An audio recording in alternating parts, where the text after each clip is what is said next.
Welcome to Truth Bombs and Tantrums, Marriage Real Talk, the podcast for battle-weary wives and couples who know that love is beautiful, but sometimes incredibly hard. I'm Veronica L. Nabizadeh, a marriage coach, a non-litigating attorney, and an author of Don't Throw in the Towel Yet! If it's worth fighting a girl, it's worth fixing. If you've been with me for the first few episodes, we've explored why couples keep having the same painful arguments, how to interrupt destructive patterns before they spiral out of control, and perhaps the hardest question of all, should I stay or should I go? Today, we're taking that conversation one step deeper. One of the greatest lessons I've learned both through my own marriage and from working with hundreds of battle-weary wives is this. Healthy marriages aren't built simply by finding the right person. Listen to this. They're built by becoming the right person. And we're going to talk to Donna about becoming the right person. So I'm super excited about this. The way we lead ourselves, respond to adversity, communicate under pressure, and continue growing through life's challenges profoundly shapes the health of our relationships. And that's why I'm so excited to introduce my beautiful friend, Donna DiDomenico, as our guest today. Donna DiDomenico has spent decades helping executives, organizations, and leadership teams to become more authentic, resilient, and effective. But beyond her impressive professional accomplishments, Donna has been married to her husband, Anthony, for 42 years. Together, they've navigated careers, family life, unexpected challenges, and the beautiful complexities of raising a beautiful neurodiverse daughter, Alyssa, who made me this beautiful bracelet, and she makes them for others. I have been wearing it since you gave it to me. Oh, that's so nice. She'll appreciate the commercial there. Yes. Everybody, do we know her Etsy profile? These can be purchased on Etsy. She's just wrapping it up. Okay. We'll have to put that in the show notes if we Okay. So as I prepared today's conversation, I realized that many of Donna's greatest leadership lessons weren't just learned in the boardroom.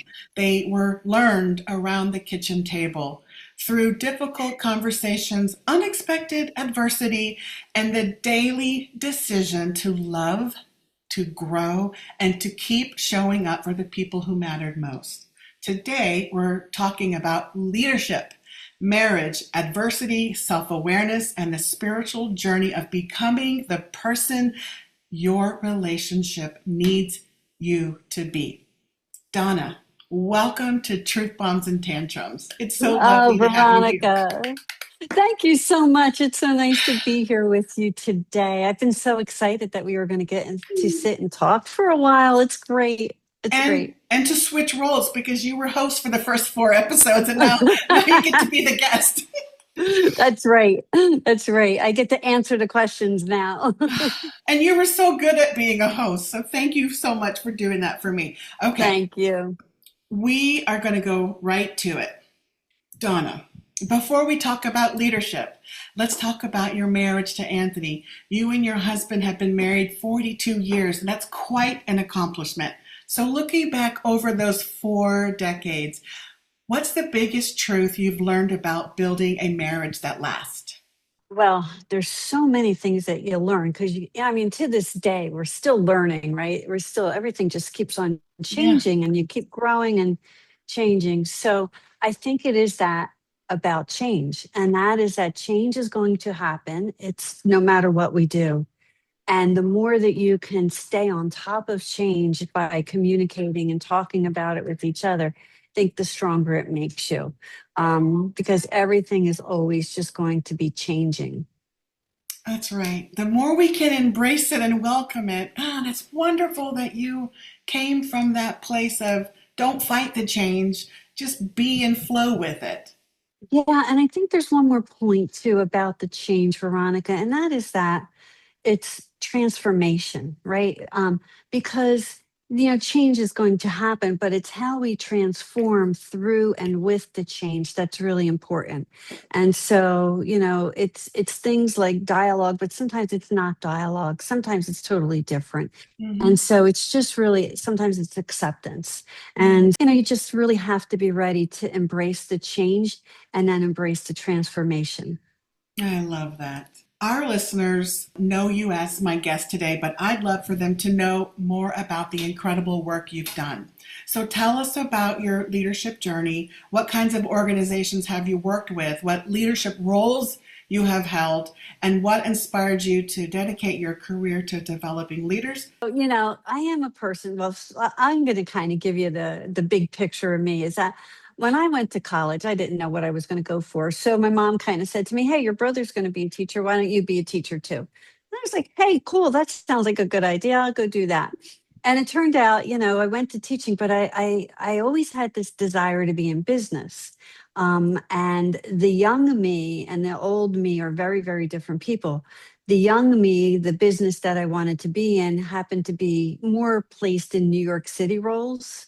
And I lived in Jersey, which was not a big deal, but it was a big, big growth step for me to do that. So teaching felt comfortable. But I went in for marketing education. And then I went back for my master's in business and in back then it was computing, but today it's got all different terms than that. Yeah. And because you said decades of being married, well, that's all the same. And so, um, I went into teaching, and while I loved, loved, loved being a teacher and the students, it was not the right place for me. I had these bigger aspirations, and so I grew into business. And Mm. I started by going off and kind of transitioning by training in the computer business. In those days, it was Wang Laboratories. So I'm really, really dating myself with that one because we were one of the top five in the computer industries. But they're no longer around. So, Yeah. but anyway, they were fabulous, and it was a great place to work. And they taught me so much, Mm. not only about being in business and being a computer expert, so to speak, and helping other people, customers, clients learn about computers. But they let me play and dabble into all of these different places to keep growing and keep me challenged. And so eventually I went in to be a systems engineer, and then I went on to other things Oh, there. Yeah. So then I wow. kind of switched out of the computer world and I tried government. I went to work for one of our customers, and that I won't say their name, but it was government, and it was not a great experience. And Mm. so in that case, what really triggered me was learning about what not to do as a leader. Mm. And I learned a lot from people, not necessarily displaying the best of behaviors towards me, with me, to the people around me, not growing a great culture, but it taught me so much that I then carried forward in my career. After Mm. that, I worked for some pretty good sized companies like Granger and Amtrak. And they were great experiences. The Vitamin Shop, they were all great experiences. And if you hear what I said, everything for me was about always the change, right? Like, so Yeah. let me go to a different industry and try to learn a little more. And let me go to this industry now so I can learn a little more. So, I tried government, I tried retail. I worked for the state police for a while. That wasn't the one I was talking about. So it was fun. And state police was really fun because they let me drive the unmarked cars up and down our highways to go to the different locations. Oh, Oh, I had a blast. I had a blast. It oh was my just God. outrageous. Anybody who knows me knows I love to drive fast. So I just got on those highways and I Oh, went. no one had to, you went completely unabridged. You didn't have to worry about being pulled over. Right, right. And every now and then I'd hear somebody saying, radio, and one of the cops radioing, like, who's out in this car today? And then I'd hear them come back and say, that's Donna. So, but that was so fun. But anyway, and so here's the thing. I always focused on leadership. I wanted to be a great leader. I always asked for more responsibility. I always asked for bigger challenges. but I always loved working with the leadership. And so as I grew in my abilities, my career also grew. And so I went from things like director of learning and development in some places to head of learning and development in other places to head of HR and companies to finally with Amtrak, assistant vice president over talent and development for the organization, which really was a quite big role because it encompassed all the major things like the company culture, the diversity and inclusion program. And so we really took a different approach, doing everything merit based and really finding great people to work for the company and really develop them to the talent that we needed to support the organization. So, all very good. That inspired me to come back and say, I am, I know really the strengths of good leadership. And I really want to look at the leaders of the future because we spend sometimes so much time wasted by not really working with people to be effective leaders. Mm-hmm. And if we could jump forward and embrace our people and engage them in what we're trying to accomplish in business, it would take us to so many different places, help us reach our goals so much faster. Mm-hmm. So, coming out of that, I really focused on leadership. I've learned that is my passion. I also learned that is my purpose. And I focus on cultural transformation through the executive leadership of organizations and have been really quite successful taking organizations that have not been functioning well and turning them around to be very functional because of the talent that they're embracing, developing, and engaging in their futures. Man, that is incredible. Your whole trajectory or career path sharpened all your leadership skills. You got to see the leaders that invested in you and gave you agency or allowed for you to do things, to explore things. And you went to an agency, or I don't remember the name of it, where you learned right away that's not really what's effective. That's not really Yeah. what works. And you've had an amazing career. Amazing. And I love Well, that. thank you. Thank you.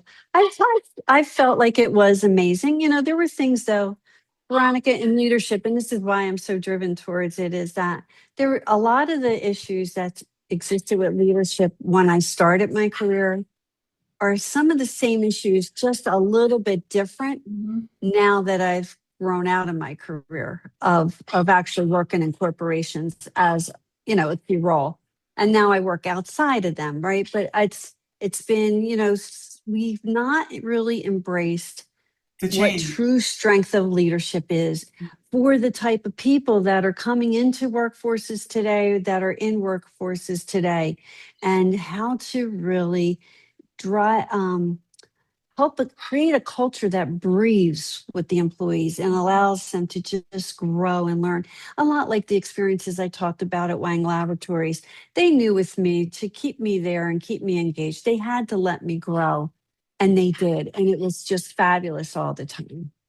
That's incredible. And you're right. It's not the hierarchical pecking order kind of leadership. It really is truly getting to know your people, allowing them to bring to the table what only they can bring to, like the giving them that freedom and grooming. And I love that you've had such a lifetime of building your leadership and now from the outside going in, helping other leaders do the same in their own organization. Yeah. Yeah. It's great. Thanks. So after working with executives for so many years, I'm curious, are the qualities that make someone an exceptional leader at work the same qualities that make someone an exceptional spouse? Like, where do you see those two So, worlds intersecting? yeah. Yeah. Well, the key to everything is how you lead yourself. And so, leadership starts within. You're the leader of you. It's all within you. So those that are really attuned to themselves and leading from within make the best leaders. They make the best spouses. because they are taking control of themselves and owning who they are. Mm-hmm. Well, one of the things you teach is that effective leadership begins with knowing yourself. I think that's true in marriage too. Yeah, I Why? agree. Yeah, so why is self awareness the foundation for both great leadership and great relationships? So I think it's that, when we know ourselves, Veronica, we know what makes us kind of what triggers us, right? What makes us happy, what what makes us sad. And we can communicate about that when we're really comfortable with it, right? And so, but we also know that so that we don't have to react to it. And so I think, once again, when you're all aligned inside and you're really focused on, I think I'll give it best in giving an example for you. Um, when I was leader, the sometimes an employee would do something that would just really make you want to, either lash out or react or respond to them. And I learned to stop because I knew reaction wasn't good, right? I knew I needed time to digest. I knew I needed time to process.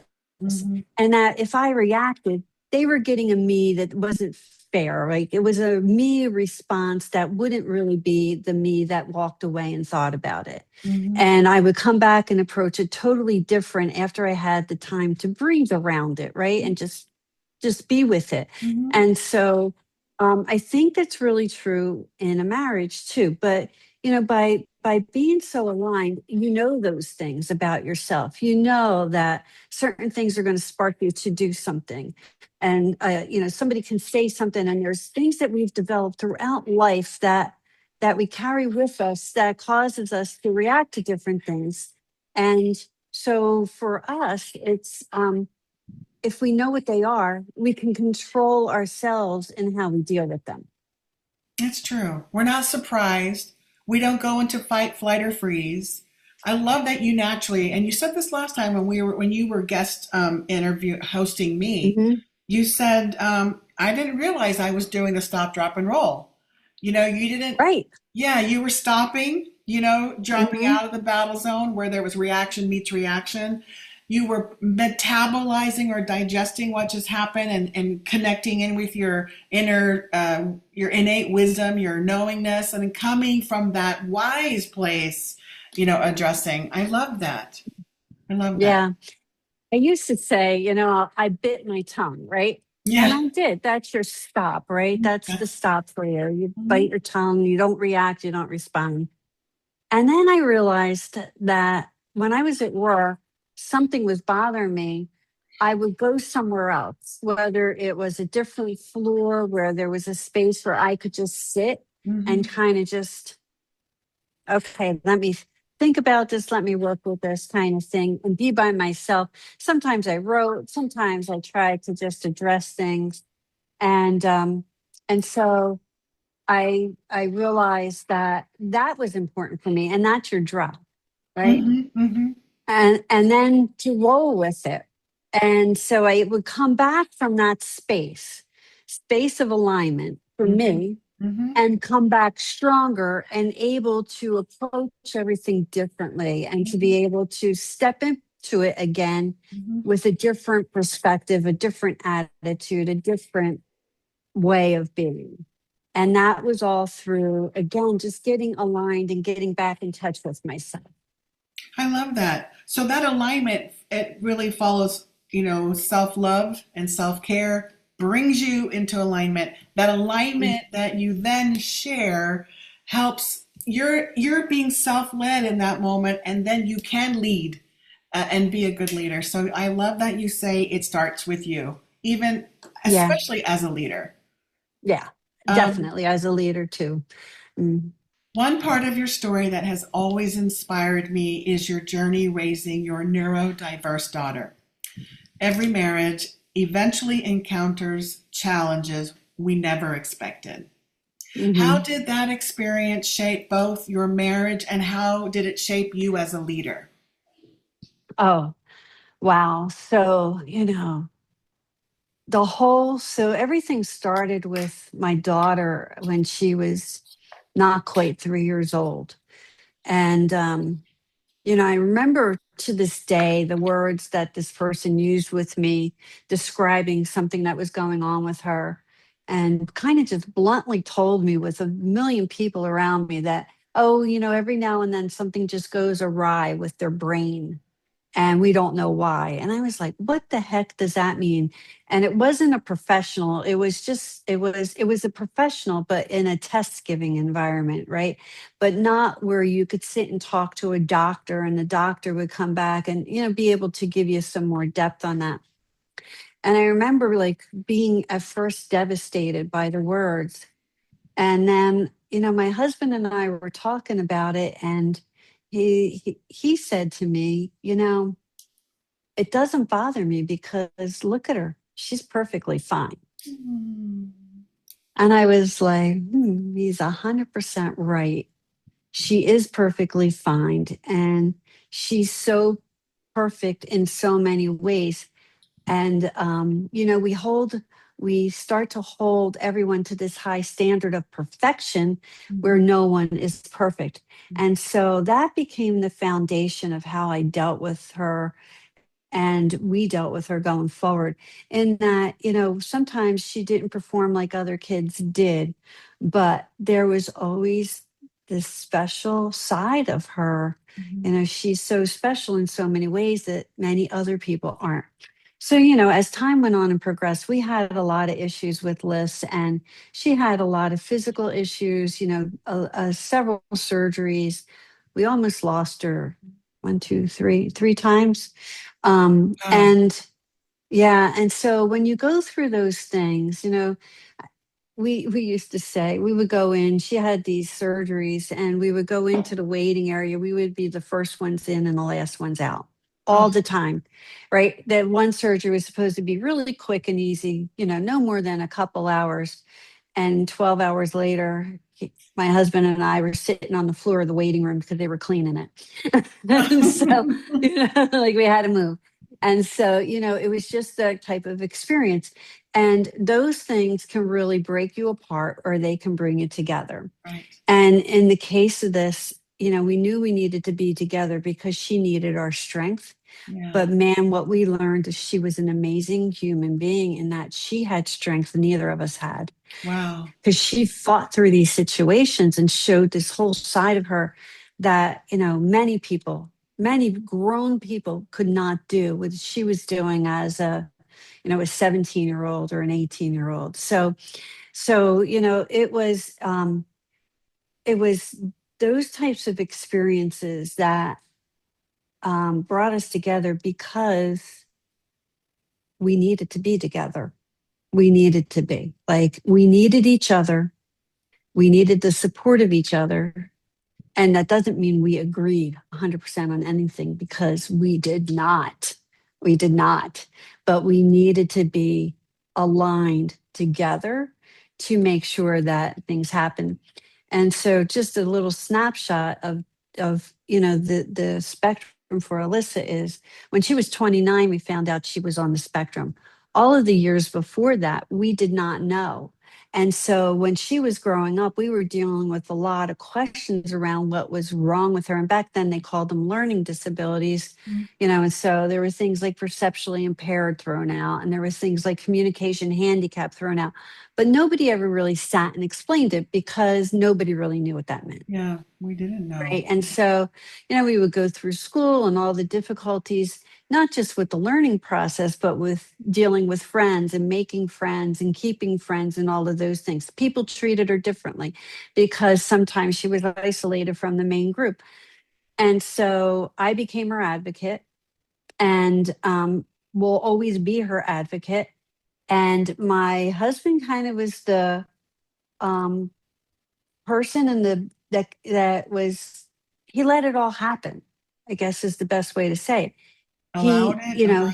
yeah, he just, he allowed us to evolve, and he then kind of evolved with us because somebody needed to take the lead of Mhm. what was going on. And you can't both. I mean, we always talked about it, but sometimes in the moment, you have to just trust each other that you're Mhm. going to make the right decisions. And that trust was always there. And that's what we did.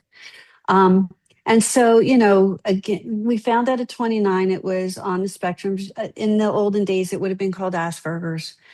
She still struggles today with a lot of things, but she had a lot of physical problems too. And so they led to these big surgeries. Today, she's totally fused from her neck to her tailbone. Mm. Um, and she had a Wow. leg turn, had to have a leg turned. It was facing the wrong way, like kind of as she grew. These are things that developed as she grew, not that she was born with.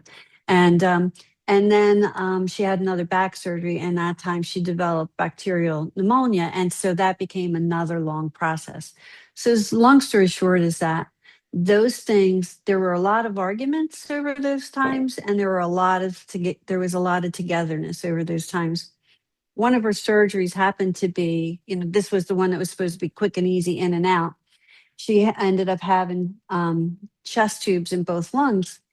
And so we were in the hospital with her over Christmas. We were in DuPont Hospital, which is a miracle place in Delaware.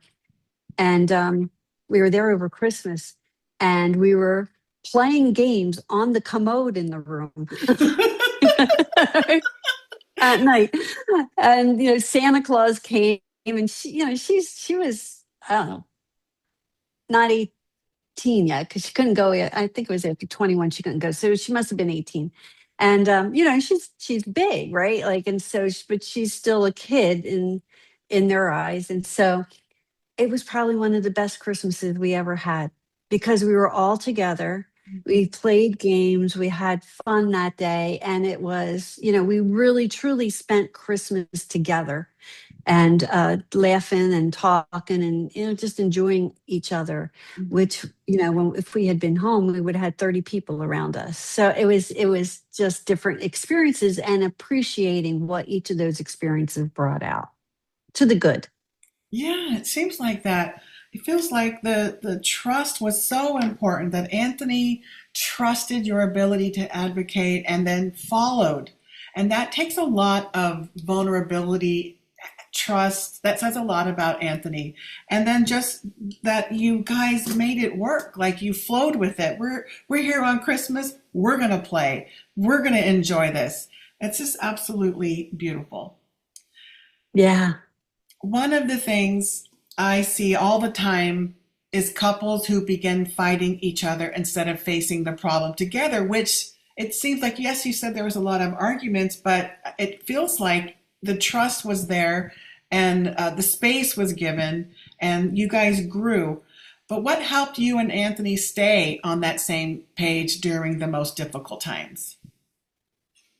I think it's those same things: trust, Trust. and yeah, and the fact that, you know, trust in a lot of different things, not just each other, trust in Alyssa, but trust in that we were going to get through it, right? Whatever it was, we were going to get through it. And once we got through it, it would be good again. And then the next thing would come up, and so you kind of start all over again. And so I think that, in the commitment, because we didn't go into marriage lightly. It wasn't something, we were together 5 years before we got married. It's not like Oh. a snap decision, jump into this, and then we get to know each other. We knew each other before we got married, and we went into it with our eyes open, so we thought, and everything evolved from there. Um, and I think the other part is to, it's kind of, we were married for 7 years before we had Alyssa. Mm-hmm. And so, we spent time really being with each other and knowing each other, and growing our careers, getting settled in jobs, changing jobs, those types of things, and getting some of the accomplishment and successes and failures behind us, and working through them. And then Alyssa came along. And so that just presented us with just a new set of challenges. But I think it's that, to me, it's that we were committed. Um, and there's truly love there. It wasn't that, hey, I like him. It was, no, I love him, and I'm going to marry him, and I really want to marry him, and I want to be with him. Mhm. And so, and I believe from his part, he's here still. So it must be, he must have felt the same way. Well, and that love is the cornerstone of your marriage, but also what I'm feeling as I listen to you is the capacity. You guys had so much capacity to deal with life, to deal with a child who had were given these labels, that evolved through time. You guys had the capacity to to be present and a lot of wisdom. And so I'm thinking, how in the world did you know that everything was going to be okay? Because most of us go, oh no, why me? You guys seem to have like wisdom and capacity. Yeah, I think that we do. I mean, it's that you develop it because we didn't dwell on anything. We allowed ourselves to learn and grow and move, right? And so, it wasn't like we pitted ourselves into a ditch and just kept on digging deeper, digging deeper. Mhm. We tried to keep our heads above water, so to speak, and you just, we knew everything was always going to change, so we had to be flexible enough to make that change and to really transform. That flexibility, I'm going to add that to my list of what it takes to have a successful marriage. Love as the cornerstone and lots of flexibility. Yes, and So, the ability to laugh because you oh, have to laugh. yeah. And not to Yeah. have attachment of how your family, where your family should be for Christmas, what your child should look like or be like just to keep Hmm. releasing all these attachments to how things should be. You guys like innately did that. Yes. Yes. After 42 years together, I must ask, I'm sure you and Anthony have had your share of disagreements. All couples do. What have you discovered about handling conflict in a way that strengthens a marriage instead of slowly eroding it? Yeah. So, I think it really is just letting things go and not looking for perfection in each other, allowing each other to make mistakes and to fail, and then to help each other get up from them.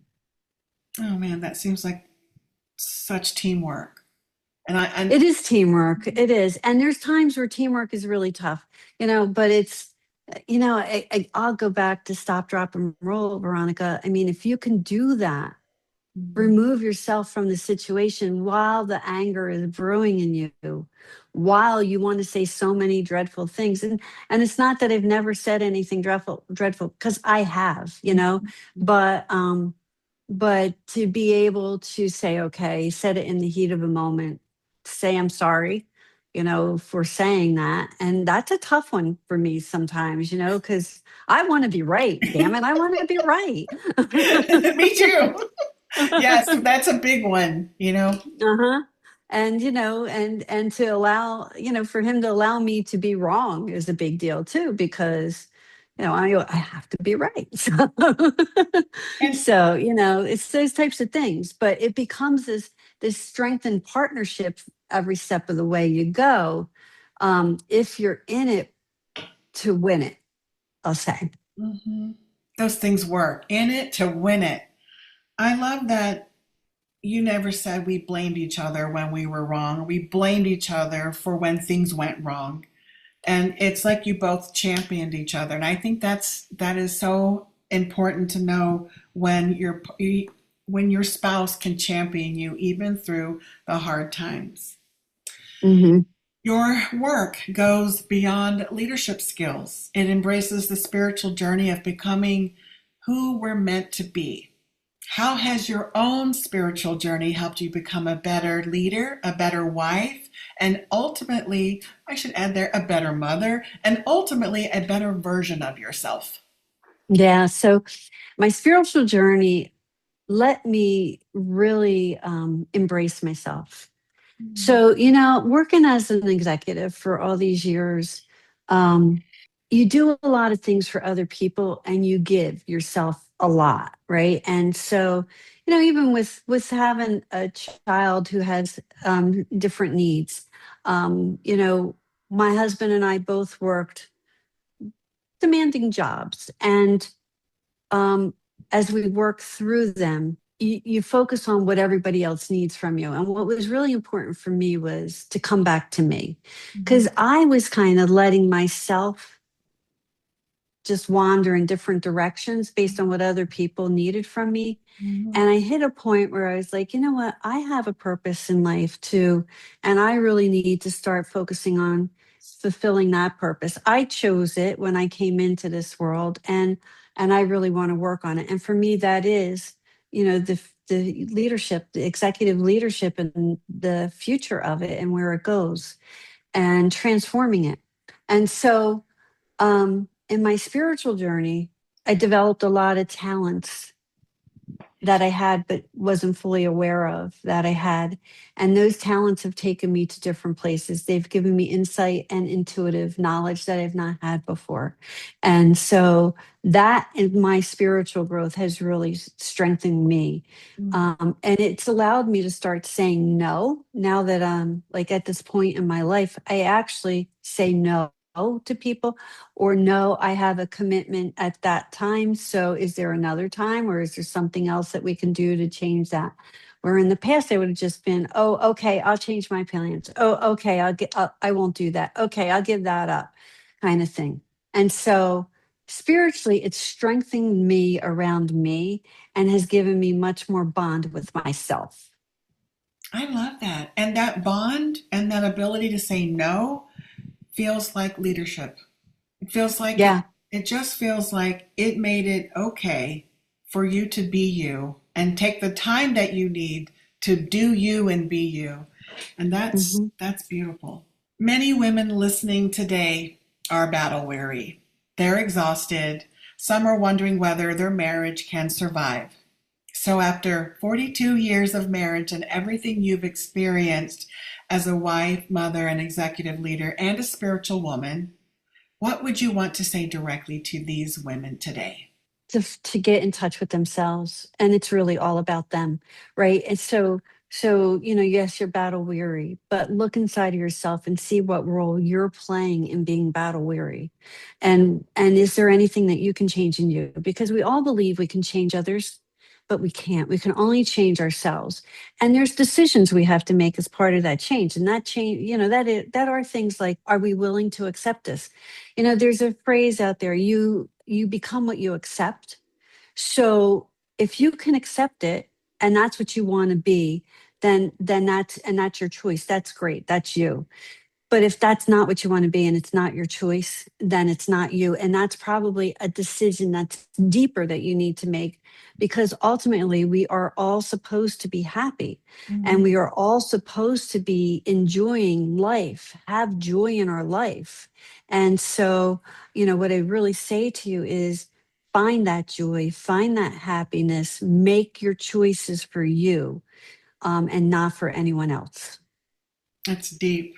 That's so true. Connect in, live your life, create your life the way you want it to. If it doesn't feel good, reflect. What doesn't feel Yes. good?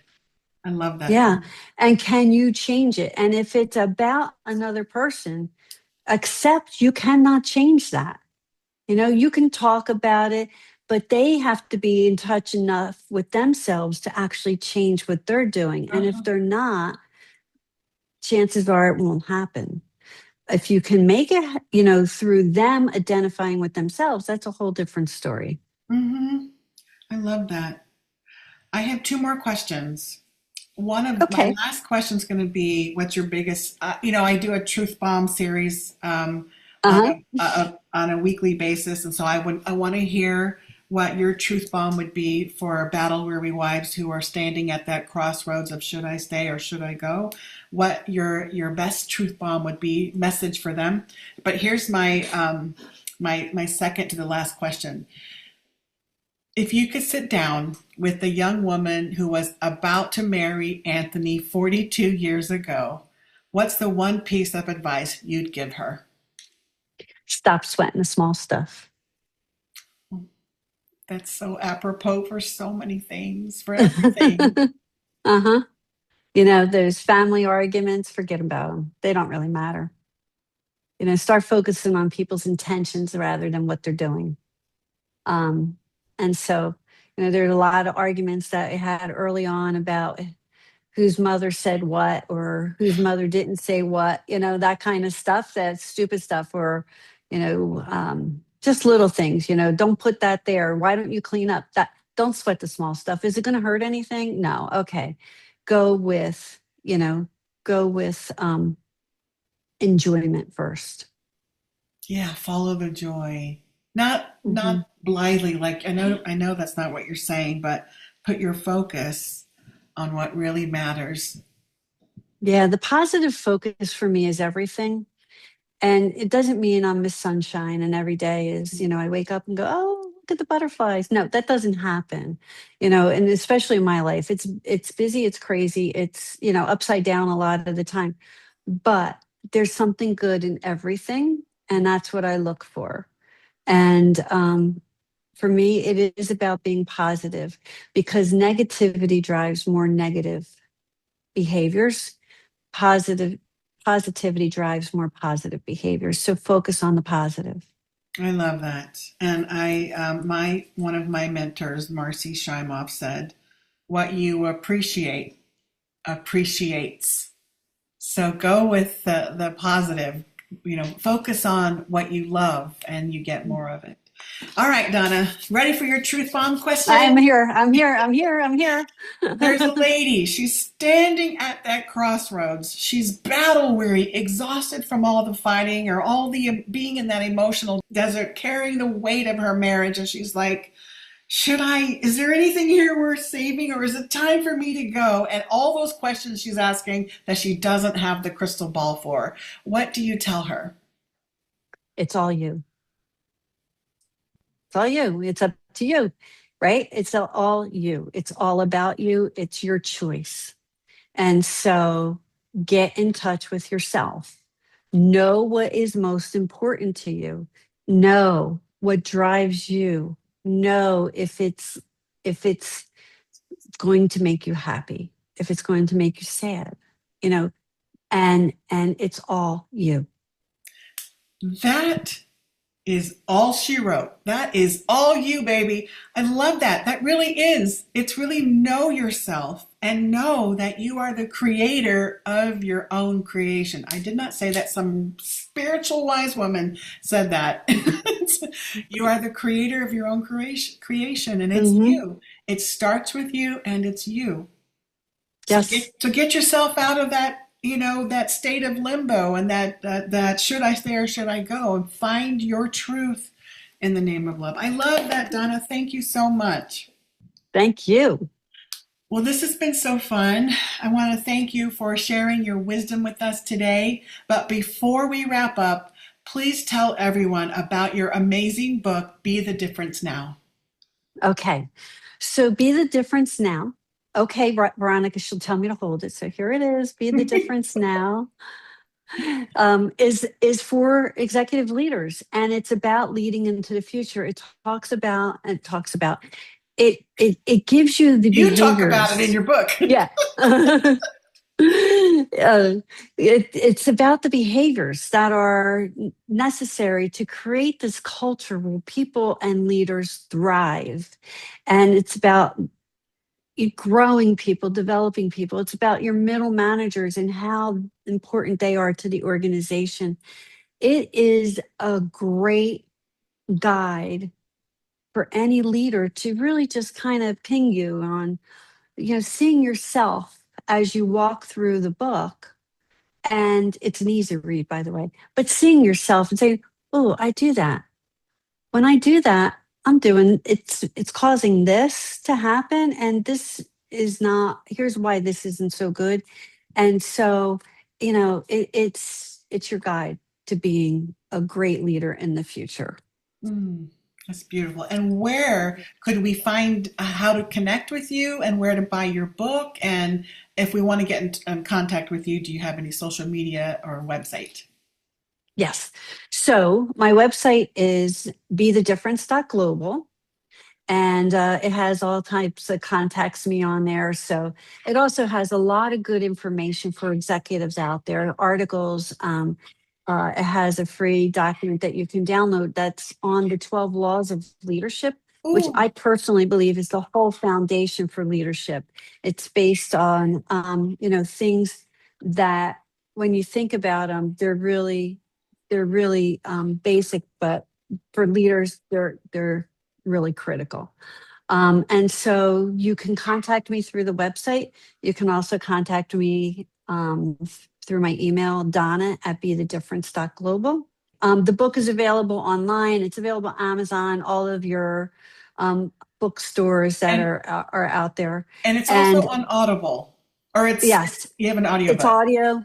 audio, electronic, and hard copy available.